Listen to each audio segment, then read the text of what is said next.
दिनों सुर्खियों में है। जिस तरीके से राष्ट्रीय जनता दल के नेता और राज्यसभा में सांसद मनोज झा ने एक कविता पढ़ा जिसमें ठाकुरों का जिक्र किया गया, जिसके बाद चेतन आनंद सहित कई राजपूत नेताओं ने इसको लेकर आपत्ति दर्ज की है।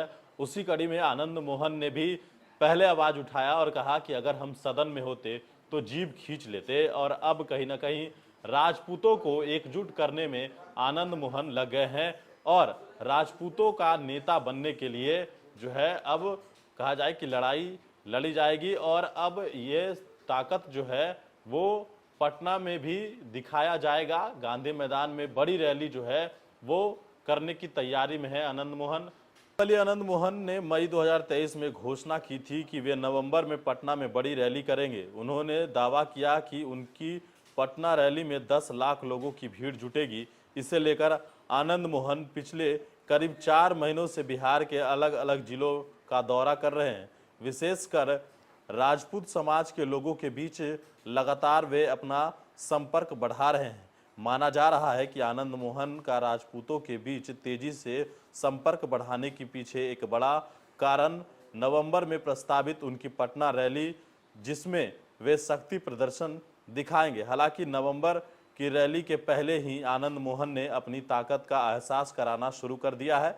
राजद सांसद मनोज झा द्वारा संसद में ठाकुर का कुआं कविता पढ़ने के विरोध में आनंद मोहन के बेटे चेतन आनंद ने जिस तरह से मोर्चा खोला है वह हैरान करने वाला है। दरअसल मनोज झा की पहचान राजद सुप्रीमो लालू प्रसाद यादव के सबसे खास और निकटस्थ के रूप में है। यहां तक कि लालू और उनके बेटे तेजस्वी यादव के देश के अलग अलग राज्यों के दौरे के समय जो नेता उनके साथ हर मंच पर दिखता है वे मनोज झा ही रहते हैं।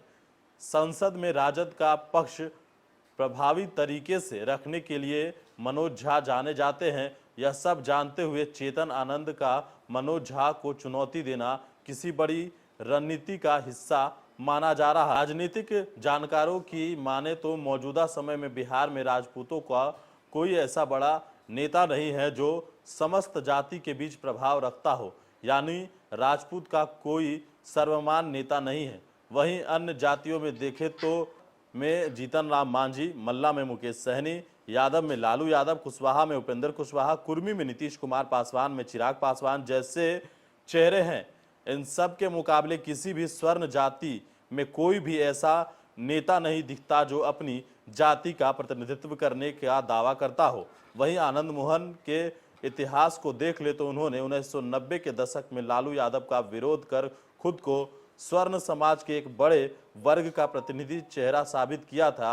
ऐसे में आनंद मोहन की नवंबर में होने वाली पटना रैली के पहले उनका लालू यादव सबसे चहेते मनोज झा के खिलाफ मोर्चा खोलना एक बड़ी रणनीति मानी जा रही है। माना जा रहा है कि यह एक दबाव की राजनीति का हिस्सा हो। अगले लोकसभा चुनाव के पहले आनंद मोहन खुद को एक बड़े वर्ग का नेता बनाने की कोशिश में लगे हैं। इसके आकलन नवंबर में होने वाली बड़ी रैली से लगाया जा सकता है। अगर उस रैली में 10 लाख लोगों का जुटान का लक्ष्य आनंद मोहन पूरा कर लेते हैं तो यह किसी एक नेता द्वारा की गई अब तक की सबसे बड़ी रैली हो सकती है। बिहार में राजपूतों की संख्या करीब 5 से 6% है के बीच मानी जाती है। राजपूतों का वोट भी करीब सभी दलों में बंटकर जाता है। इस कारण राजपूत समाज का कोई ऐसा चेहरा पूरी जाति का प्रतिनिधित्व नहीं करता है। आनंद मोहन इससे हटने की कोशिश कर सकते हैं। बिहार में करीब 10 लोकसभा सीटें हैं जहां राजपूत वोट निर्णायक माना जाता है। इसमें महाराजगंज, औरंगाबाद, पूर्णिया, चंपारण, वैशाली, शिवहर, बक्सर, आरा, बांका की सीटें पर राजपूत वोटरों की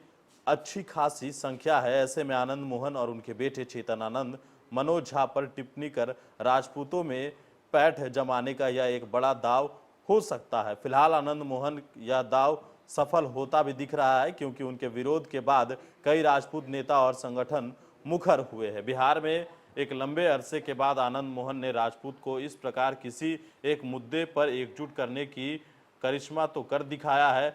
अब अगर उनके यही तेवर रहे तो नवंबर 2023 में प्रस्तावित उनकी पटना रैली सफल रहती है तो एक बार फिर से लोकसभा चुनाव के पहले राजपूतों का नाम पर खुद की सियासी जमीन मजबूत कर सकते हैं आनंद मोहन। और राजपूतों के द्वारा आपको बता दें कि राजधानी पटना की सड़कों पर यह पोस्टर भी लगाया गया है कि जब राजपूत रेजिमेंट हो सकता है तो राजपूत राज्य क्यों नहीं, यह मांग भी किया गया है। अब देखना है कि आगे क्या कुछ होता है। जिस तरीके से आनंद मोहन अपनी सियासी जमीन तलाश रहे हैं तो क्या उसमें वो सफल होते हैं या नहीं, क्या 10 लाख लोगों को गांधी मैदान में बुला पाते हैं या नहीं, ये तो आने वाले वक्त में ही पता चलेगा। मनीष फोर्नेशन के साथ नमस्कार।